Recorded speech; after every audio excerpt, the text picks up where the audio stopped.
Yeah, good afternoon, viewers at home. We are with the Honorable Special Advisor to the Governor on Agriculture, Professor Adekunle, and he's ready to fire with us on the achievement of the government of Oyo State on agriculture.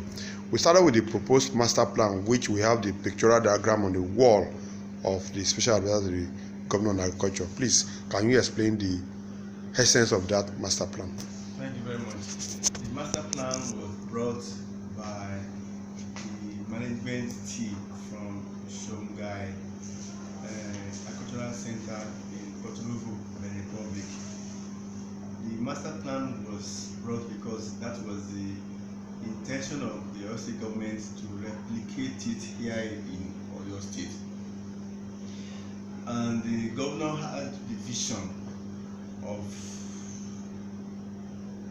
this Shongai model from Porto Novo because he believes it actually satisfies his vision of being an integrated farm where crops, livestock, agricultural processing, or in the entire agricultural value chain for livestock and crops are packaged and exported. That was the proposed master plan, and still within the pipeline in the governor's vision to implement. And how realistic can we say is implementable within the remaining lifespan of this government? Thank you very much.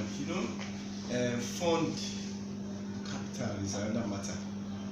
When the master plan was brought, it had a very huge capital outlay, and if the governor decides to implement it at that time we discussed last year, it may affect so many economic aspects of the states. For instance, salaries will not be paid on time, salaries will be reduced to 1/4 or half. People will not see any road construction, people will not see pensioners being paid, people will not see so many of the developmental projects that are going all around. So it's better to prioritize it.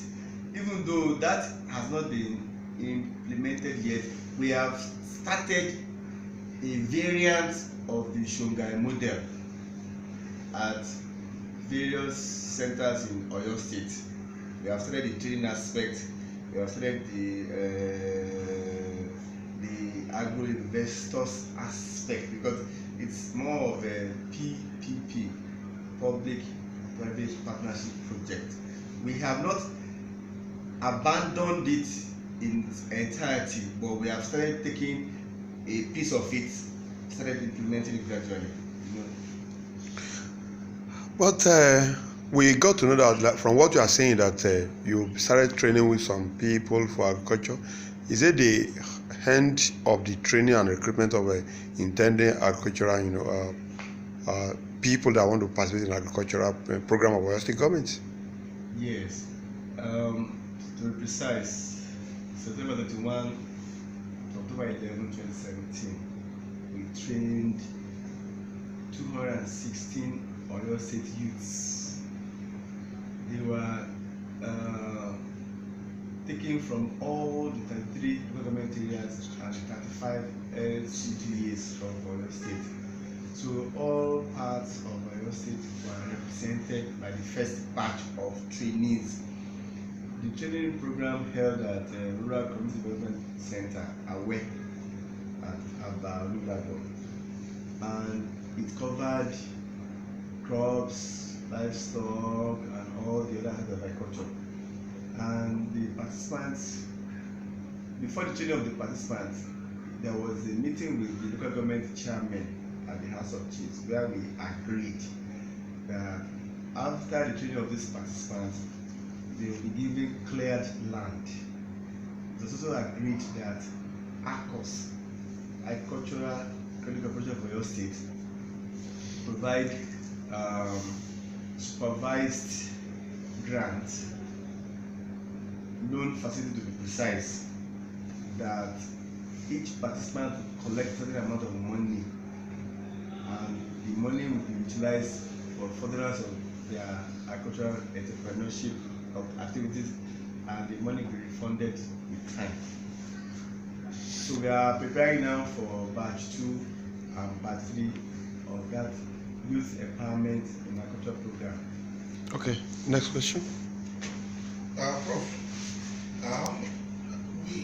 from what we have said, we can see that the government have been making some dark strides in the development of agriculture. But of course, it's going to take years before we start seeing the real effect of what the government is doing now. So a lot of people out there don't know exactly what the government is doing now. But how achievable, sir, do you think is the determination of government to make Oyo State the food basket of Nigeria? Has been champion. Has been championed by Mr. Governor has been saying. Excellent. So Thank you very much. what you have said is part of it. Yes. But I think it's going to be bigger than that. In fact, We are talking of food basket for Nigeria. in fact, I appreciate this question, and I want to clear the air. I want to clear a lot of misinterpretation of governor's intention. You see, the approach of our Excellency, His Excellency Senator Abiola Ajimobi, is to create a conducive environment For agric in the state. that will attract foreign and national and local investors to come with their monies and take up different aspects of agriculture and focus on the entire value chain, because that is the way to go now. Gone are the days where you should expect the government to use allocation to be going into direct production. That is an old model which has been found not to succeed. It has never been used successfully in any country. But the successful model, the global best practice, is to invite investors to come negotiate, tell them what they want. The government will tell them what we expect them to do for us, and once we have common understanding of what is desirable, then we release land, we sign MOU, they bring their huge money, they invest, they employ our people in Oyo State. The results of what His Excellency has done are already coming out gradually. If you can look at the papers 2 days ago, Oyo State was given a 4-star rating. 4-star, that is 1 star, 2 star, 3 star, 4 star, 5 star. 4-star rating as investors friendly environment. So investors are now coming in on a higher rate now to bring their money, their expertise, their experiences to stay in Oyo State. And you know, we have the geographical advantage. We are the gateway to the north. Yes. Firstly, trust me. Between here and Lagos is just about 1 hour drive. Yes. We are connected to Lagos with this expressway. Yes.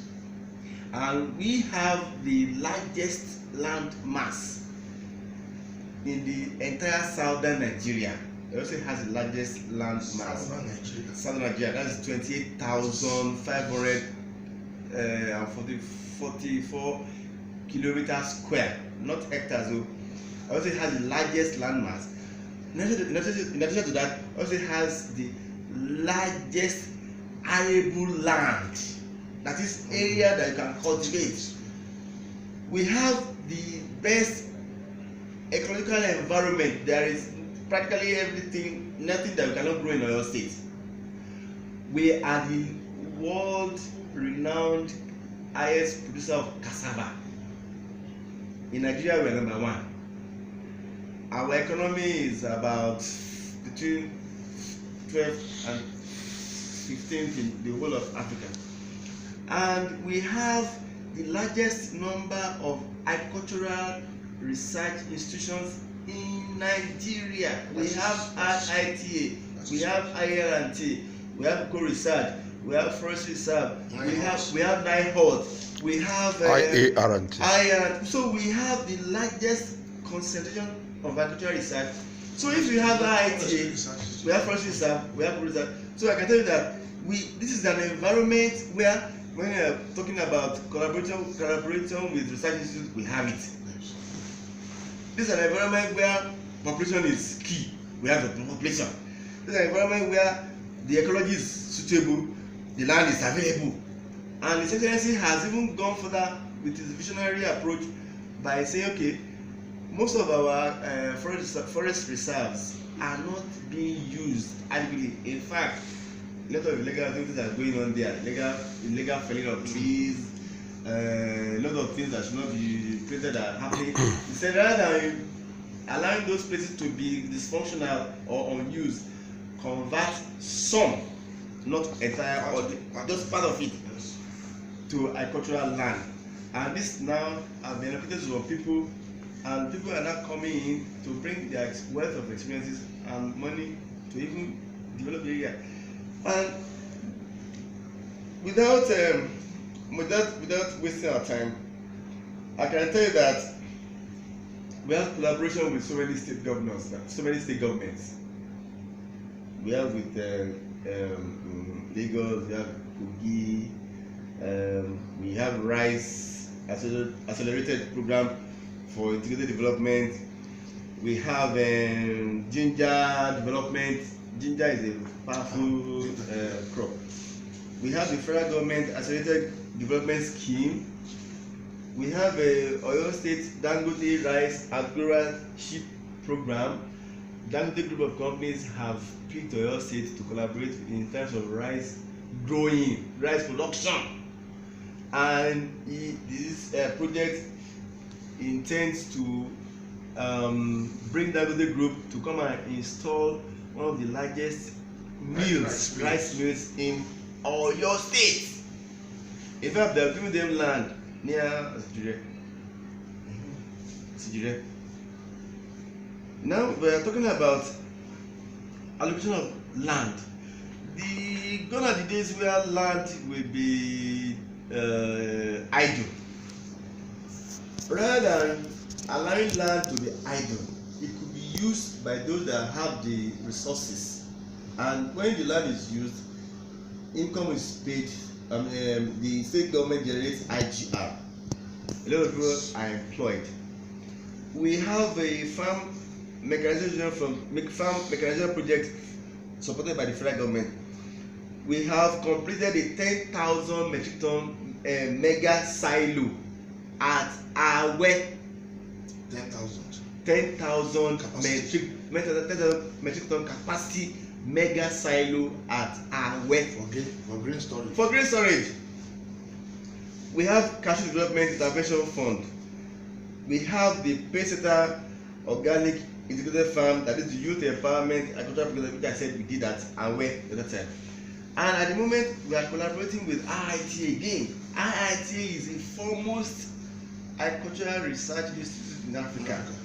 We are collaborating with them on how we can develop global best practices for agriculture. So the vision of His Excellency is such that he wants to make agriculture, or Oyo State, the hub of agricultural development in Nigeria, given the resources that we have, the land, the research institute, the population, proximity to markets in Lagos and Oyo State. Combine Oyo State market and Lagos State market, there is no other area in Nigeria that can surpass that. Compare population of Oyo State with Lagos State as a market. Now compare Lagos State to Oyo State. Lagos State doesn't have the land. We have the land. Now compare the availability of research institutes all over the places. Now compare the 4-star rating of the federal government to say Oyo State is now investors haven. What are you talking about? Generally. Agric industry, this integration, this value addition entirely, and you see, it keeps the economy of Oyo State booming, because when these investors come with their money, they will pay taxes, they will employ our people, they will expand their activities. In the process, they will expand their labor size. Then with time, the IGR will increase. So if you have 40 to 100 agro-investors paying money into the government coffer, then the government can afford to share knowledge. 3, to look for partners to bring the technology into Oyo State. And dairy is a requirement for healthy living. Our people need this milk, and that's why everybody drinks tea, you put milk. Everybody drinks ogi, you put milk. And young boys, young girls eat this wara. Yes. Because it gives you fresh protein and keeps you healthy and lively. So there is a lot of program going on simultaneously for that. And remember, there is Fashola, you mentioned Fashola now. Fashola Livestock Center. There was this discussion with the state government. I don't want to use that, I don't want to mention the state, that was to have taken over that place. But recently, a development arose that a huge investor company will now start using Fashola as the agro hub. Agro hub means you want to do everything: planting, processing, packaging, exporting crops, livestock, even to the use of phone technology. Because you see, we have to think ahead. We should not be thinking about narrow localities, narrow space, and think this is how to do things. We are now in a global world, and in order to survive, you have to compete with the best of the best in the world. And if we are lucky that our own idle facility can no longer be left idle, it's only a visionary governor like our Governor Ajimobi that knows what it takes to survive in the contemporary times. It's now more competitive than before. Before you used to go to Nitel and queue before you use phone. Do you do that nowadays? Do you use you go to Nitel again in those days to talk to somebody, they will now show you a screen and say, now you do that with your phone. So it's only a visionary leader like our Governor Ajimobi that actually has what it takes to take us to the next level, and we are now at the next level. That's the fact. By the time these investors settle down and we see what they produce, already we have earned 4-star rating. I can tell you that once these investors see that the environment is continuously peaceful and conducive for investment expansion, it is just common sense. They will invite other people. This place is cool, oh, this place is good, oh, people are accommodating, oh, they have the infrastructure, they have the land, they have the market. I mean, if you invest $3 billion in Oyo State, it's just a matter of a year or two, you recover your money with excess profit, and then the people in Oyo State will be employed. So people should change their orientation. In fact, let me be funny, they should reformat their mindset, they should reformat their heads, that gone are the days where you expect the government to go into direct production. That is taking us backward. But you have to have a conducive environment, infrastructurally developed environment, policy supported environment, research based environment, connection to the market, processing facilities environment, where people that have money can calculate that if I invest $5 million, the next 3 years I will break even. The remaining years, 100 years time, you'll be making profits. And that's what this state is turning into. And my appeal is for our people to share a culture in that light. Akufo farm settlements. What has been the situation of the place? Well, all farm settlements have been reviewed. Many people got the land and abandoned the land. Many people got land from our various farm settlements and turned it, they sublet it. Some people sublet it, which is not right. So there is now a review of farm settlement lands, and they have been reallocated to some people. And you will see in the next 2-3 months, when the rain starts, you will go to all the farm settlements. You find that new set of ownership have arrived, and they are using it quickly. We use the land. Yes. Yes. And okay, question. Yes, sir. From what you have said, Yes. on Agric, yes. But one thing is, I want to ask you this question.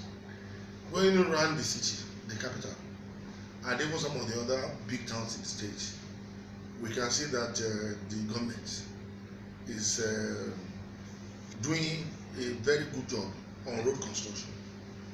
And obviously, good road network is important for agriculture. So I want to know how much effort is the government doing in terms of rural road maintenance, because most of these things we are talking about will come from the rural areas. Is the government working on rural roads as they are working on urban roads? Thank you very much. Yes, the government is working on both rural roads and urban roads. In fact, there is a program called RAMP, Yes.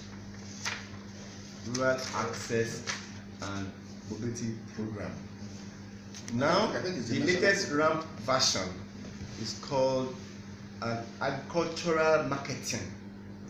So the recent review of RAMP is to involve roads that are closer to agricultural markets in the rural areas, so that when all those roads are done, it enhances a lot of things. One, it enhances mobility of farmers to decide where to sell their farm produce at the farm gate and get lower prices, or put it on a vehicle and take it to the city and get higher prices, and rather than being exploited by the middlemen, because middlemen actually make more money than the producers.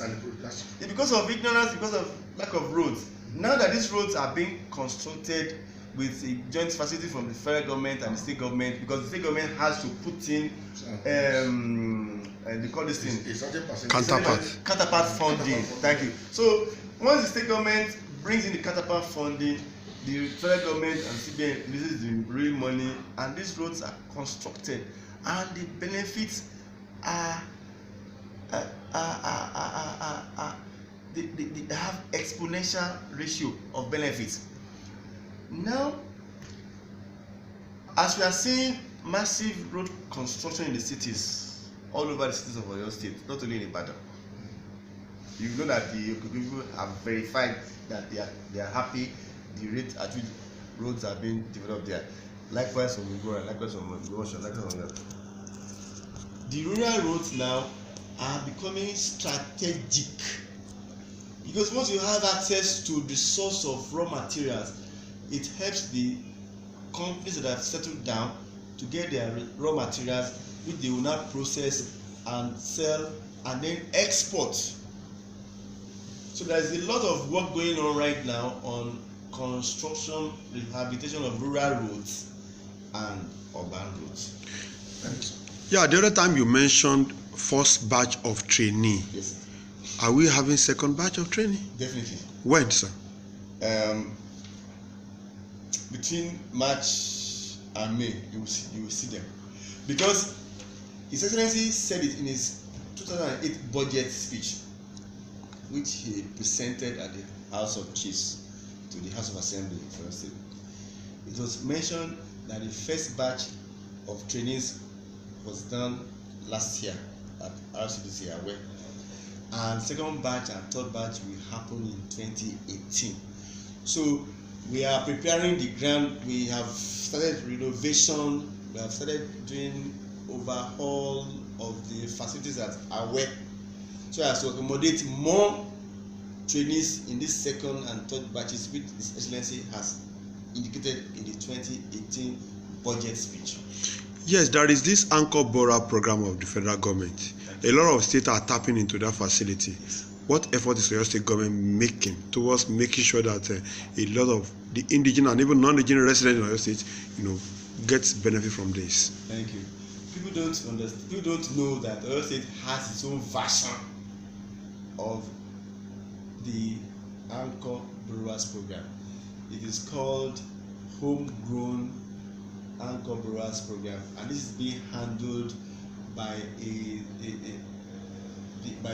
Agricultural Credit Corporation of Oyo State, ACOS, where they will look for off-takers who will now manage a group of farmers or society or association or cooperatives who will now plant using this Oyo State Homegrown Anchor Borrowers Program fund, and the off-taker will now buy off whatever is produced and then return the money to us.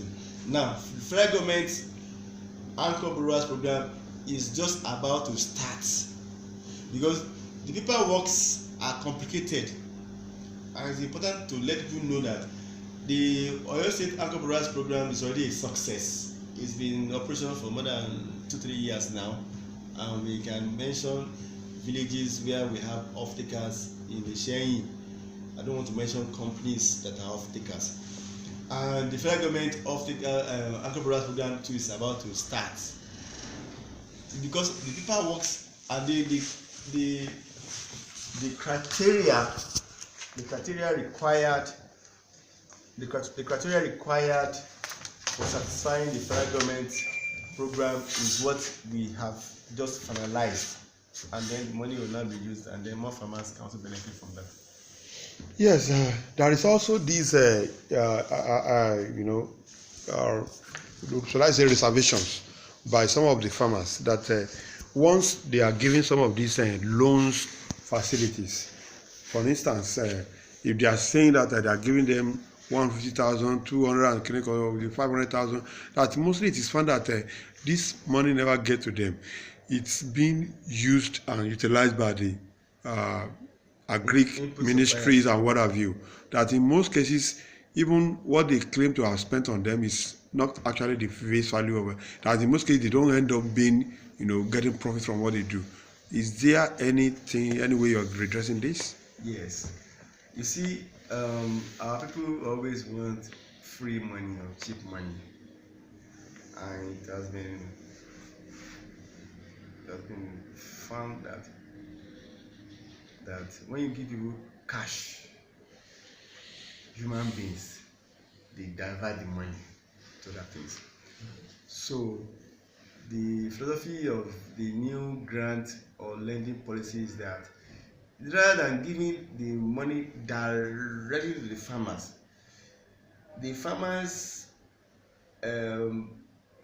budget plan will be financed by ACOS or the funding agency, and the money transferred to the account of the input suppliers, with small left for the farmer as stipend. And that's better, because when people collect money, they will not tell the truth that they have diverted the money. They be blaming government policy, not telling the truth. They be blaming weather, not telling the truth that they have collected the money and they have diverted the money. So to prevent such lacuna, the Anchor Borrowers Program and other grants or other loan facilities, we expect that you come up with your own budget for your work, for your operations, for activities on the farm, and the supplier of your inputs, whether seeds, stems, chemicals, fertilizers. Once you state this is your budget, then they will have reputable input suppliers who will be giving the money directly, and then you come and collect your inputs. And then you apply on your farm, then you harvest your crops or livestock. You harvest, then you process it, then you sell, you send the money to the source. People will always have reservation. There is nobody that people will not criticize, so it's part of life. But we should not now use that reservation to stop development of the state. And this direct transfer of money to input suppliers now is a global best practice, because every human being will have a tendency to divert money. If you pay, for instance, you pay a farmer 800,000 into his account, and he knows he has 4 wives, he has about 10 children, and say, okay, let me just just divert small, maybe 300,000 to marry 5th wife, and then use 200,000 for the farm. If you now ask the farmer to refund the money, say, witches and wizards, snakes came to the farm, they ate the produce, and then you now be going to one witchcraft to produce imaginary powers rather than saying that he has misused the money. So reservation is not a big deal, but the truth of the matter will always be said, and that's what I'm telling you, that now when people come for such loan facility, they should not expect cash as it used to be in the past. Those are wrong models. That's why we never developed agriculture, but right now agriculture is developing.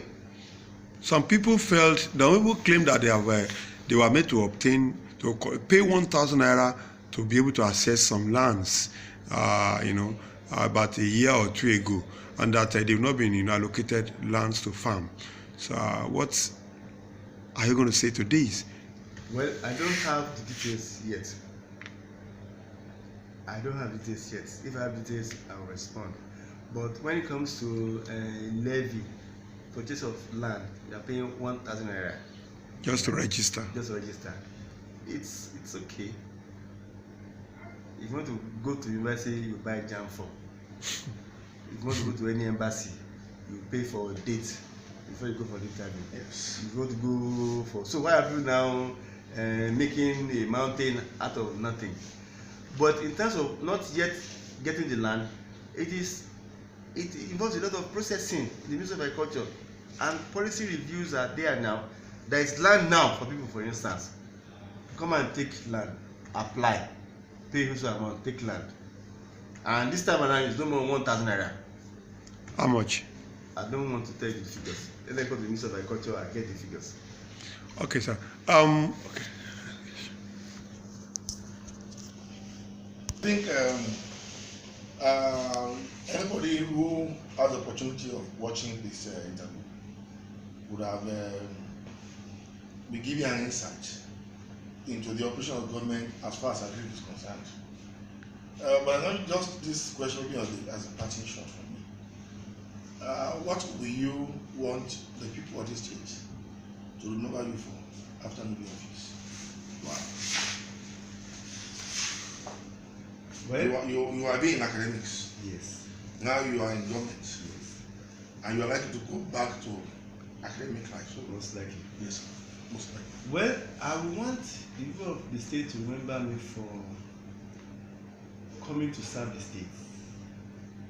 It was a privilege to serve the state. Sincerely, it never crossed my mind. The event or situation that made me and the governor to meet was a different setting entirely, and just asked me to come and work for him. I want the state to see somebody who has learnt a lot from His Excellency Governor Ajimobi, and who is willing to serve if the opportunity arises again. It's true. I would want the state to see that there are many quality people outside politics, but they are scared of coming to politics so that they will not be smeared, so that they will not be scandalized. So a lot of quality people are not in politics. I can tell you that. That's true. My own entry to politics is just the large heart and visionary capacity of the Excellency Governor Ajimobi who believes he needs scholars in his cabinet, and I'd like to be remembered for coming when the opportunity arose. I came and I did my best, and I can assure you that if you hear Shongai model in your state, it came from me. Who is me?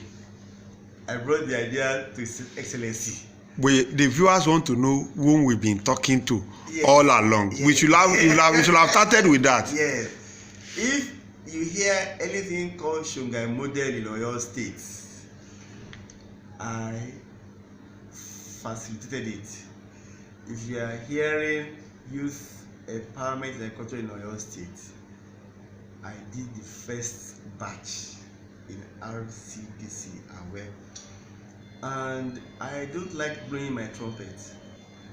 I can only say that, well, to the glory of God, I'm from Oyo State. I read agriculture as a full career, BSc, MSc, PhD. I became a professor of agriculture at a tender age, and I'm still learning about life. So my name is Oluwasegun Adekunle, a professor of agricultural extension and rural development. So thank you very much. I want to believe that whenever opportunity arises, we believe that you open your doors to us as you've done today. By the grace of God. So thank you very much, sir. It's a pleasure.